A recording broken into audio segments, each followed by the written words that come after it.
Resilience is the word that is used to describe the capacity of tourism to bounce back, and to bounce back faster and swifter than any other industry, and then to grow and to grow exponentially.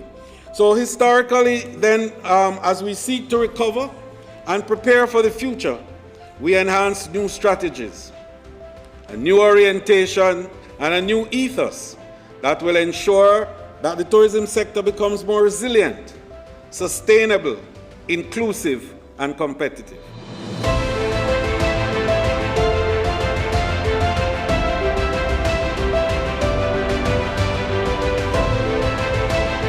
But the tourism sector, like many others, was devastated by the pandemic, which led to the closure of our borders as of March 21, 2020.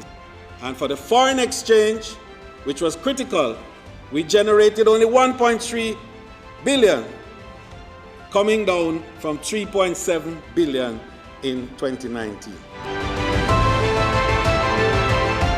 All is not lost, because while we painted that picture of what happened to us in 2020, the good news is beginning to happen.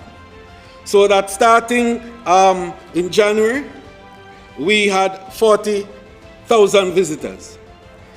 In February, we had 40,076, small increase, but increased.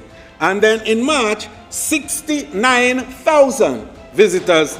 And here the good news, even better, that so far for April, we have gone 50,000 in 18 days.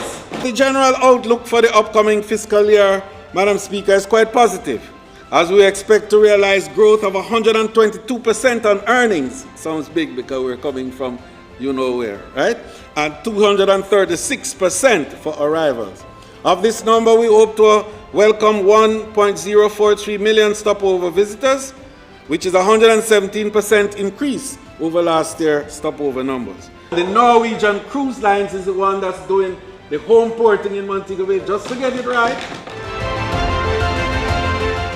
Jamaica should have up to 60% coverage of the United States market by the end of May, and we anticipate some 800,000 airline seats, which will become available for the upcoming winter season. That is approximately 70% of the level that we experienced in 2019.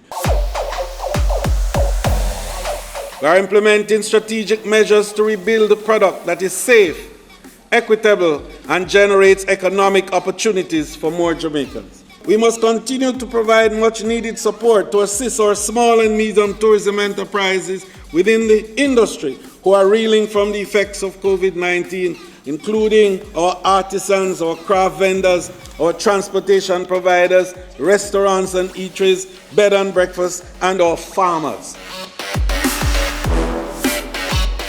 The challenge we have faced in our industry is our investment climate, and the truth is, and I'm very proud to say that the investment climate for tourism is positive. Madam Speaker, our goal to dramatically increase the number of hotel rooms is still on track, and I can safely say that 90% of the planned investment are still on target.